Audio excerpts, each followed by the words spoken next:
Seigneur, ta parole est grande, elle demeure à jamais. Ta parole est infaillible, rien ne peut la supprimer. Bienvenue, chers spectateurs, je vous souhaite la bienvenue ainsi qu'à tous nos spectateurs partout dans le monde à un nouvel épisode du programme d'études quotidien Toute la Bible. Nous sommes toujours dans notre étude du livre d'Ésaïe et nous sommes arrivés au chapitre 43 et au chapitre 44. Permettez-moi d'accueillir mon invité, le frère Youssef Riyad, que j'ai l'honneur d'avoir avec moi au studio. Bienvenue, frère Youssef. Merci beaucoup, frère. Nous accueillons également le public avec nous, soyez les bienvenus. Chers spectateurs, nous recevons de nombreux messages des spectateurs sur notre page Facebook Toute la Bible et également par courriel info@toutelabiblenet. L'un de ces messages nous est parvenu d'un ami nommé Manhal Haddad du Canada. Notre ami Manhal a dit « Merci au Seigneur Jésus-Christ qui vous a donné ce ministère d'expliquer la Sainte Bible et de répondre à de nombreuses questions qui sont dans les cœurs de beaucoup de gens qui ont soif de la parole du Seigneur, que ce soit dans l'Ancien Testament ou dans le Nouveau Testament. Je n'ai pas assez de mots pour reconnaître l'incroyable effort que vous faites pour fournir des informations aux spectateurs, et je considère cet ouvrage comme un grand trésor pour connaître la Bible en entier à travers des épisodes qui passent si vite sans qu'on ne sente le temps passer. Je prie pour que le Seigneur vous bénisse et vous donne la force de continuer à fournir toute la Bible à tous ceux qui sont en train de chercher la Bible et cherchent dans la Bible sainte. Et je remercie le Seigneur d'être l'un des nombreux spectateurs qui regardent ce merveilleux programme. Je remercie le Seigneur et que le Seigneur récompense votre travail et qu'il vous utilise davantage pour sa gloire, pour transmettre la parole au monde entier. Nous te remercions également, cher Manhal. Et nous prions pour que le Seigneur nous aide à être capables d'accomplir la tâche que nous avons reçue du Seigneur Jésus de délivrer la parole à beaucoup de gens. Il y a aussi cette demande d'un ami disant « J'ai eu du plaisir à regarder votre émission Toute la Bible sur YouTube, mais puis-je obtenir une copie du programme Toute la Bible en forme auditive MP3 ?» En fait, notre cher ami, tous les épisodes sont disponibles sur YouTube et vous pouvez les télécharger gratuitement et il y a une fonctionnalité sur YouTube par laquelle vous pouvez facilement les télécharger au format MP3 au lieu de format vidéo. Les épisodes sont disponibles pour tous, partout dans le monde. Un dernier message que nous avons reçu d'un ami appelé Shafik Soso qui dit « Que la paix du Christ soit avec vous, frère Hayad, et avec tous. Merci au Seigneur Jésus pour ce programme Toute la Bible dont nous nous nourrissons quotidiennement dans le désert. Je remercie le Seigneur Jésus-Christ qui vous a donné l'aide pour expliquer tous les livres de la Bible. Je prie pour que le Seigneur vous accorde la grâce et la sagesse pour pouvoir continuer dans cette grande œuvre pour la gloire de son nom et nous vous remercions à notre tour pour votre message et nous vous demandons de continuer à prier pour nous, les conférenciers et pour l'œuvre partout dans le monde. Nous accueillons tous les messages des spectateurs qu'ils contiennent des encouragements ou des messages de soutien ou des questions auxquelles nous essaierons de répondre. Chers spectateurs, nous commencerons dans quelques instants. Restez avec nous.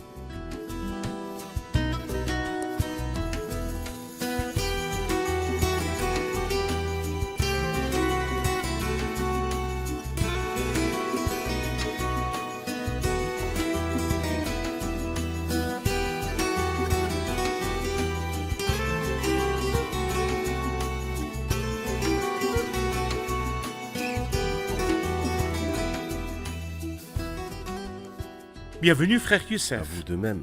Quels sont les sujets principaux des deux chapitres 43 et 44 ? La partie dans laquelle nous sommes, entre le chapitre 40 et le chapitre 48, concerne Babylone. Qu'est-ce qui a emmené le peuple à Babylone? Leur péché. Et c'est pourquoi la dernière partie du chapitre 42 sur laquelle nous avons médité dit ces paroles: Qui a livré Jacob au pillage et Israël au pillard, n'est-ce pas l'Éternel? C'est que nous avons péché contre lui. Ils n'ont pas voulu marcher dans ses voies et n'ont pas écouté son enseignement. Alors il a déversé sur son peuple toute l'ardeur de sa colère et la violence de la guerre et l'a embrasé de tous côtés. Mais ce qui est merveilleux, c'est qu'au milieu de cette atmosphère sombre et déprimante, nous trouvons les paroles de la grâce qui disent « Maintenant, voici ce que dit l'Éternel, celui qui t'a créé, Jacob. Celui qui t'a façonné, Israël. N'aie pas peur, car je t'ai racheté. Je t'ai appelé par ton nom, tu m'appartiens. Bien qu'ils aient été à Babylone, l'œil du Seigneur était sans cesse sur eux, et au temps fixé, il les ramènerait certainement de la captivité babylonienne vers le pays. Il parle donc de l'œil vigilant du Seigneur sur son peuple pendant qu'il était à Babylone et des promesses de retour et de bénédiction. Permettez-moi de lire quelques versets du chapitre 43. Allez-y. Maintenant, voici ce que dit l'Éternel, celui qui t'a créé Jacob, celui qui t'a façonné Israël. N'aie pas peur, car je t'ai racheté. Je t'ai appelé par ton nom, tu m'appartiens. Si tu traverses de l'eau, je serai moi-même avec toi. Si tu traverses les fleuves, ils ne te submergeront pas. Si tu marches dans le feu, tu ne te brûleras pas, et la flamme ne te fera pas de mal. En effet, je suis l'Éternel, ton Dieu, le Saint d'Israël, ton Sauveur. J'ai donné l'Égypte en rançon pour toi, l'Éthiopie et Saba à ta place. Parce que tu as de la valeur à mes yeux, parce que tu as de l'importance et que je t'aime, je donne des hommes à ta place, des peuples en échange de ta vie. N'aie pas peur, car je suis moi-même avec toi. Je ramènerai ta descendance de l'Est, et je te rassemblerai de l'Ouest. Je dirai au nord, donne, et au sud, ne retiens personne. Ramène mes fils des pays lointains et mes filles de l'extrémité de la terre. Tous ceux qui portent mon nom, que j'ai créé pour ma gloire, que j'ai façonné, que j'ai fait. Fais sortir le peuple aveugle qui pourtant a des yeux et les sourds qui pourtant ont des oreilles. Ce sont des paroles encourageantes qui parlent de qui est Dieu et qui est le peuple de Dieu à ses yeux. Parlez-nous-en, frère Youssef. Eh bien, dans ces versets-là que vous avez lus, nous trouvons 2 fois l'expression « n'aie pas peur ». Au verset 1, n'aie pas peur car je t'ai racheté. Et verset 5, n'aie pas peur car je suis moi-même avec toi. Et si nous ajoutons les 3 fois qui ont été mentionnées dans Ésaïe 41, au verset 10, n'aie pas peur car je suis moi-même avec toi. Verset 13, n'aie pas peur, je viens moi-même à ton secours. Et au verset 14, n'aie pas peur, vermisso Jacob, c'est-à-dire, l'expression n'aie pas peur a été répétée 5 fois dans une toute petite partie. Et pourquoi n'aie pas peur? N'aie pas peur car je t'ai racheté. N'aie pas peur car je suis moi-même avec toi.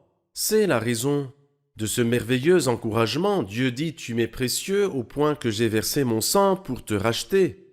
Oui, tu es si précieux pour moi au point que je suis avec toi tout au long du chemin. Et si le Seigneur est avec nous, si l'Emmanuel, Dieu est vraiment avec nous, pourquoi alors avoir peur? Il est très encourageant que le Seigneur dise « Tu m'appartiens, tu m'appartiens ». C'est vrai. Si nous disons que les fleuves, le feu représente la tribulation du peuple du Seigneur à travers les âges et dans le futur, que représente historiquement le passage à travers les eaux et le passage à travers le feu?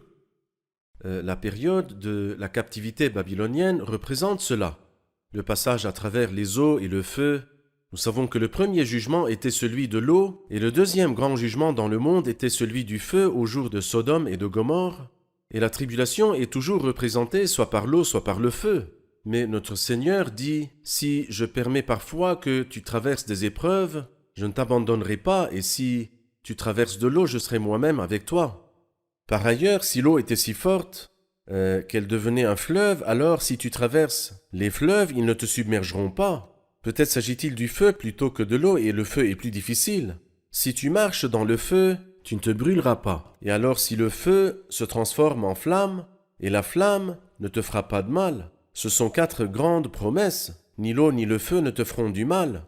Nous retrouvons le même concept dans le psaume 66. Dans le psaume 66, il dit « Tu nous as amenés dans un piège ». Et puis ensuite, il dit « Nous avons traversé le feu et l'eau, mais tu nous en as tirés pour nous donner l'abondance ». Ainsi, le Seigneur peut parfois permettre que nous traversions l'eau ou le feu, mais il est avec nous, que ce soit dans l'eau ou dans le feu. Dans les versets 9 à 13, le Seigneur parle de qui il est, puis il dit à propos du peuple « C'est vous qui êtes mes témoins ». S'il vous plaît, parlez-nous du contenu des versets 9 à 13. Qui est le Seigneur et qui est le peuple? Au verset 10, il dit « C'est vous qui êtes mes témoins, déclare l'Éternel, ainsi qu'un serviteur que j'ai choisi ». Quelqu'un a commenté en disant « Nous ne pouvons pas devenir témoins ou serviteurs du Seigneur sans le Seigneur lui-même ». Et c'est pourquoi le Seigneur parle de lui-même. Afin que tu sois un témoin à succès et un serviteur fidèle, tu as besoin du Seigneur avec toi. Dans ces versets, il dit « 2 fois je suis, afin que vous reconnaissiez qui je suis. Avant moi, jamais aucun Dieu n'a été formé, et après moi jamais aucun autre n'existera. C'est moi seul, qui suis l'Éternel. Il n'y a aucun sauveur en dehors de moi. Et verset 13, je le suis depuis le début.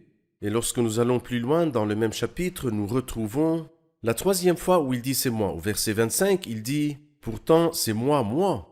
Et vous remarquez que le mot je suis dans la langue grecque, ego émi, qui est le même mot mentionné dans Exode 3, 14. Je suis S'ils te Jéhovah. demandent quel est le nom du Seigneur, dis-leur je suis celui qui suis.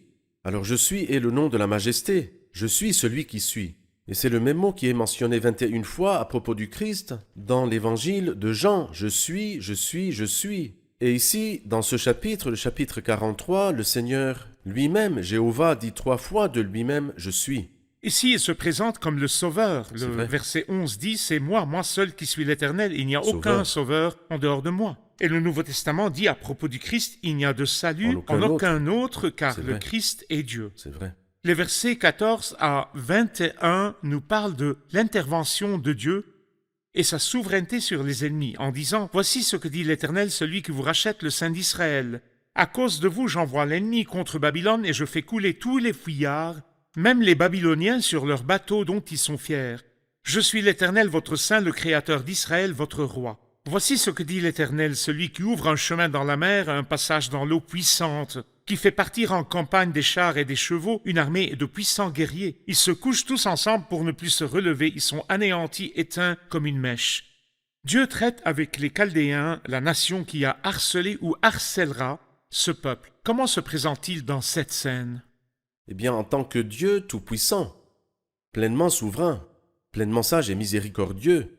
Ensuite, ici au verset 18, ne pensez plus aux premiers événements, ne cherchez plus à comprendre ce qui est ancien, car il y a justement du nouveau. Comme s'il voulait dire qu'il y avait un salut dans l'ancien temps, au temps de Moïse et au temps du Pharaon, je vous ai sauvés. Cependant, je vous sauverai encore une fois de Babylone. Ne vous souvenez donc plus des choses passées, les choses d'autrefois, lorsque je vous ai sauvés de la terre d'Égypte, parce que j'ai l'intention d'accomplir un nouveau salut. Par la langue de l'apôtre Paul, c'est lui qui nous a délivrés d'une telle mort, et qui nous en délivre encore. Oui, nous avons en lui cette espérance qu'il nous en délivrera encore. Il est Dieu, il est le Dieu du salut. Dieu est pour nous le Dieu des délivrances. C'est l'Éternel, le Seigneur, qui peut nous préserver de la mort. Il a sauvé dans le passé, il sauve dans le présent et il sauvera dans l'avenir. Très bien. Nous allons regarder un reportage puis répondre à une question du public. Le chapitre 43 se termine en mentionnant le jugement à venir, tandis que le chapitre 44 passe à la lumière du royaume à venir et à la promesse de l'effusion du Saint-Esprit. Dans ce chapitre, nous trouvons une satire et une attaque violente contre l'idolâtrie. Et c'est l'idée récurrente dans cette partie particulière, car le cœur humain est enclin à se détourner de Dieu et à adorer une idole quelconque. Et l'idole, chers téléspectateurs, c'est tout ce qui détourne nos regards du vrai Dieu. Cela pourrait être chercher à collecter de l'argent ou rechercher la gloire ou le plaisir ou le sexe ou le vin ou toute autre chose. Nous voyons dans la première partie du chapitre 43 comment Dieu déclare son salut et son amour à Jacob. Il lui dit au verset 4 « Parce que tu as de la valeur à mes yeux, parce que tu as de l'importance et que je t'aime, je donne des hommes à ta place, des peuples en échange de ta vie. » Ces mots signifient-ils que Dieu fait preuve de distinction ou de discrimination entre les gens? Dieu fait-il une discrimination entre un peuple et un autre? Le verset 4 commence par « parce que ». Et cela nécessite en fait de lire les paroles qui précèdent. « J'ai donné l'Égypte en rançon pour toi, l'Éthiopie et Saba à ta place, parce que tu as de la valeur à mes yeux, parce que tu as de l'importance et que je t'aime. » Et en fait, cela s'est produit historiquement, car Cambyse, le fils de Cyrus, le Perse, a occupé l'Égypte, et je pense qu'il était l'un des premiers rois étrangers qui ont occupé l'Égypte. Dieu dit ici « J'ai donné l'Égypte en rançon pour toi ». En fait, il ne s'agit pas de discrimination chez Dieu. Cependant, Dieu fait d'une pierre 2 coups et même plus que 2 coups. Dieu veut sauver son peuple, et lorsque quelqu'un comme Cyrus sert le Seigneur d'une manière fidèle, le Seigneur le récompenserait pour son service fidèle en lui donnant des peuples qui méritent l'esclavage, qui méritent la honte, qui méritent l'humiliation, comme par exemple ce qui est arrivé à Nebuchadnezzar et Tyr. Nous constatons que Nebuchadnezzar a rendu un grand service au Seigneur, mais il n'a pas été récompensé pour cela, et le Seigneur lui donna Tyr en récompense de ses services pour le Seigneur. Et bien sûr que Dieu a des raisons et une sagesse de permettre parfois la prospérité à un endroit et le malheur à un autre. Pourquoi? À cause de la méchanceté de ce lieu ou cet endroit. Il change le pays fertile en pays salé à cause de la méchanceté de ses habitants. Alors donc, Dieu agit avec une sagesse extrêmement grande. Il donne des gens en échange d'autres gens. Ceux qui se repentent, Dieu leur pardonne. Et ceux qui sont encore dans la désobéissance, Dieu les punit, car Dieu est un grand Dieu. Il a même traité son peuple de la même manière lorsqu'ils ont désobéi. Il leur a Oui. assigné des ennemis. Si vous voulez bien écouter, vous mangerez les meilleurs Exactement. produits du pays, mais si vous refusez et vous montrez rebelle, vous serez dévorés par l'épée. Tout à fait. Y a-t-il une autre question? Le verset 7 dit « Tous ceux qui portent mon nom que j'ai créé pour ma gloire, que j'ai façonné et que j'ai fait. » En quoi diffèrent ces trois mots? Quels sont les trois mots? Créé, façonné et fait. Je vois. Frère Youssef, expliquez-nous le verset 7.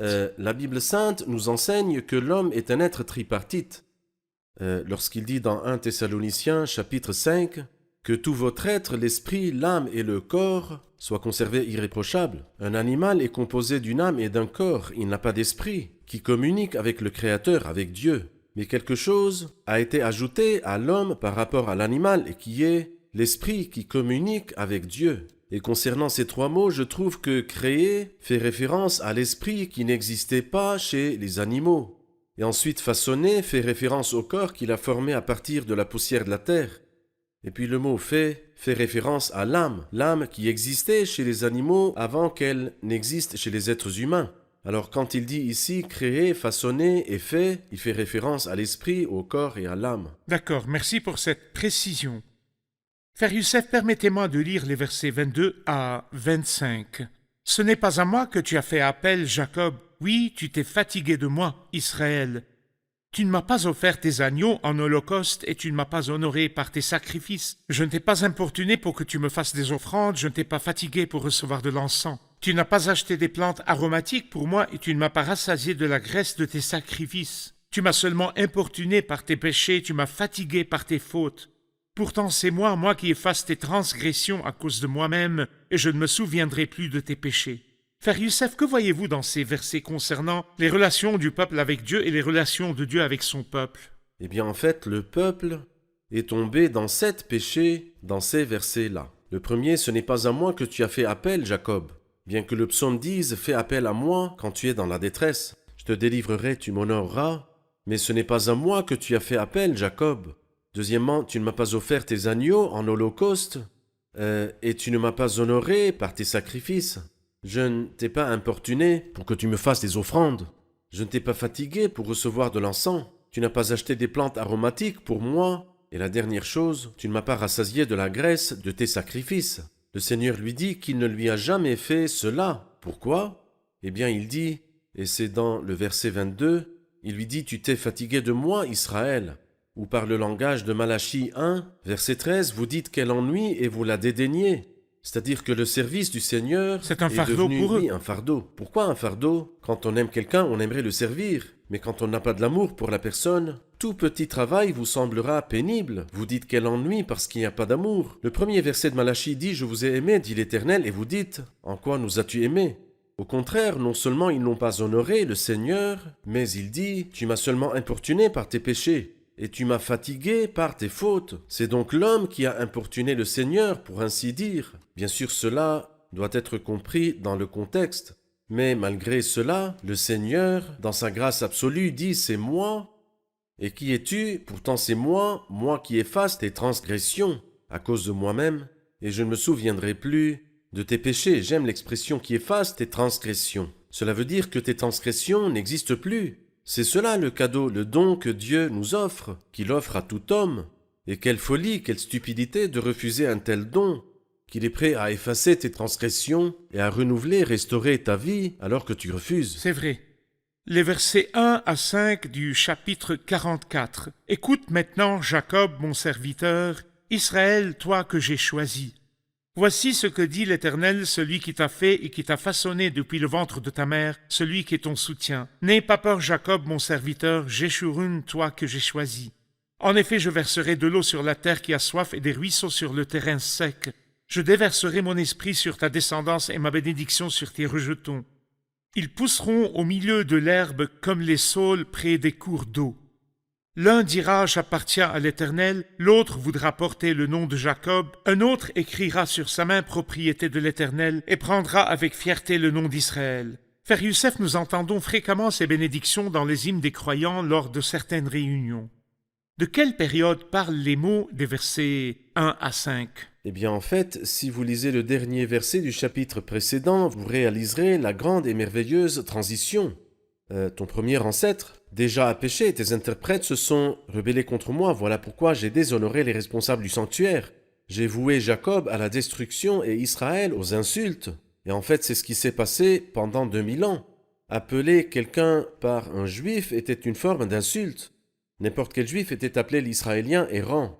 Après que le chapitre 43 se soit conclu avec cet état misérable, cet état désespéré du peuple, nous lisons au chapitre 44 des paroles merveilleuses sur ce peuple et sa prospérité. Quand il dit en effet « Je verserai de l'eau sur la terre qui a soif et des ruisseaux sur le terrain sec. Je déverserai mon esprit sur ta descendance et ma bénédiction sur tes rejetons. Ils pousseront au milieu de l'herbe comme les saules près des cours d'eau. » Il y a donc une prospérité et un rafraîchissement abondant, jusqu'au point où les nations s'attacheront à ce nom après qu'il ait été une insulte. Il dit « L'un dira « J'appartiens à l'Éternel », l'autre voudra porter le nom de Jacob. Un autre écrira sur sa main « Propriété de l'Éternel » et prendra avec fierté le nom d'Israël. Cela me rappelle le dernier verset de Zacharie 8. « Voici ce que dit l'Éternel, le Maître de l'univers. Ces jours-là, 10 hommes de toutes les langues des nations, attraperont un juif par le pan de son habit et diront « Nous irons avec vous, car nous avons appris que Dieu est avec vous. Il n'y a rien de meilleur qu'un croyant dont la communion avec le Seigneur est restaurée. » Et une réhabilitation aussi. Une réhabilitation, bien sûr, mais son état serait vraiment semblable à celui mentionné dans Osée chapitre 14. Dans le verset 7, il aura la splendeur de l'olivier et les parfums du Liban. C'est une grande joie qu'un croyant restaure sa communion avec Dieu. Très bien. Nous allons prendre une question du public, s'il vous plaît. Il y a une expression au verset 16 qui doit être expliquée. Il brûle la moitié de son bois afin de pouvoir manger de la viande, préparer un rôti et se rassasier. Il l'utilise aussi pour se chauffer et dit « Ah, je me chauffe, je vois la flamme ». Qu'est-ce que « Ah » signifie? Que signifie ce mot, frère Youssef? Ah, je me chauffe, je vois la flamme. Une Au verset expression de 16. satisfaction. Lorsque quelqu'un est heureux, il dit « Ah ». C'est parfait, donc ça Parfait. veut dire parfait. Oui, donc qu'est-ce qui est parfait ici? C'est qu'il a rôti, mangé et s'est rassasié. De quoi? De la moitié de l'arbre. Et avec le reste, il se fait un Dieu. Imagine, est-ce vraiment possible? Un homme sain d'esprit peut-il faire ceci? Qu'avec la moitié de l'arbre, il fait une idole ou un Dieu et se sert de l'autre afin de rôtir et manger et dire que tout va bien, tout va très bien. Malheureusement, Dieu a donné à l'homme un esprit, mais en réalité, dans l'homme, c'est l'esprit, le souffle du Tout-Puissant qui donne la capacité de comprendre. Cependant, ils font cela, ils abandonnent Dieu, et même si les gens sont non-juifs ou païens de naissance, ils n'ont aucune excuse de faire cela, alors combien plus si le peuple de Dieu lui-même est celui qui imite de telles personnes, alors qu'ils connaissent Dieu qui les a nourris pendant 40 ans dans le désert. Bien sûr, c'est une question difficile. Comment se fait-il que quelqu'un utilise la moitié d'un morceau de bois pour rôtir, puis fabrique un Dieu avec l'autre moitié? C'est pourquoi il dit au verset 18, « Ils n'ont ni discernement ni intelligence. C'est vrai. Car on leur a fermé les yeux pour qu'ils ne voient pas. Cependant, n'allons pas trop loin, frère Youssef. Jusqu'à aujourd'hui, les gens façonnent un Dieu comme ils le souhaitent.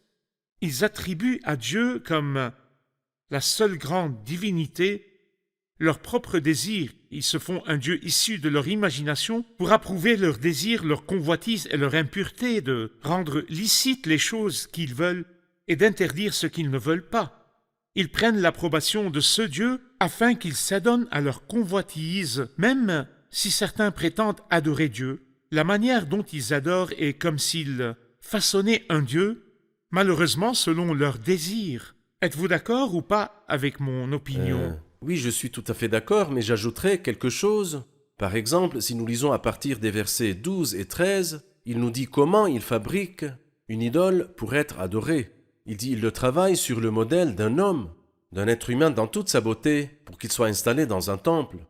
Aujourd'hui, en plus de ce que vous avez dit, il y a beaucoup de gens qui ont une image à la maison.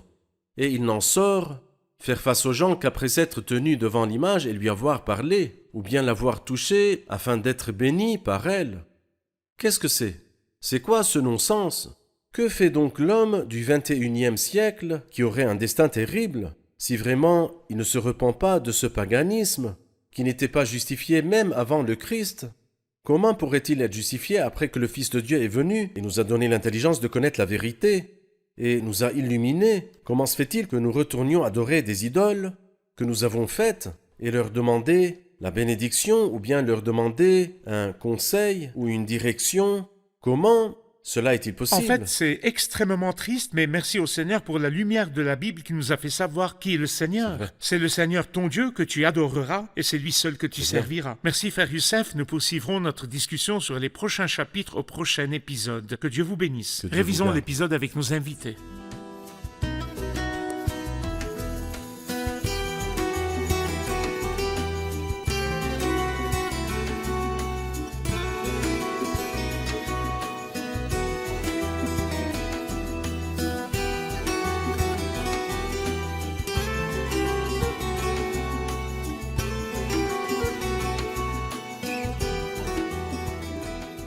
Au début du chapitre 43, nous avons appris quelques encouragements et promesses de bénédiction. Quelqu'un pourrait-il nous les rappeler?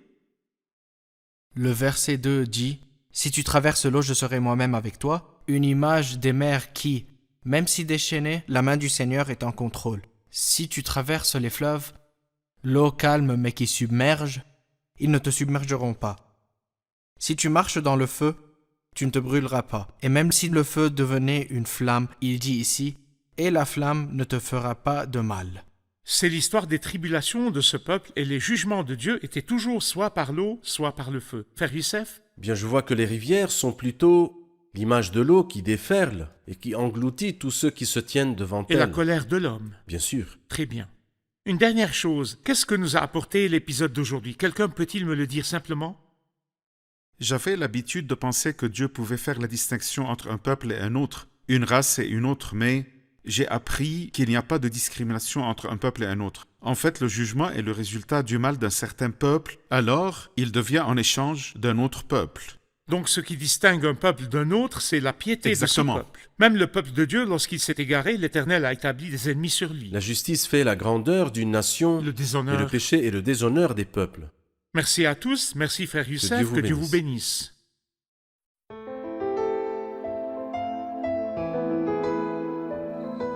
Seigneur, ta parole est grande, elle demeure à jamais. Ta parole est infaillible, rien ne peut la supprimer.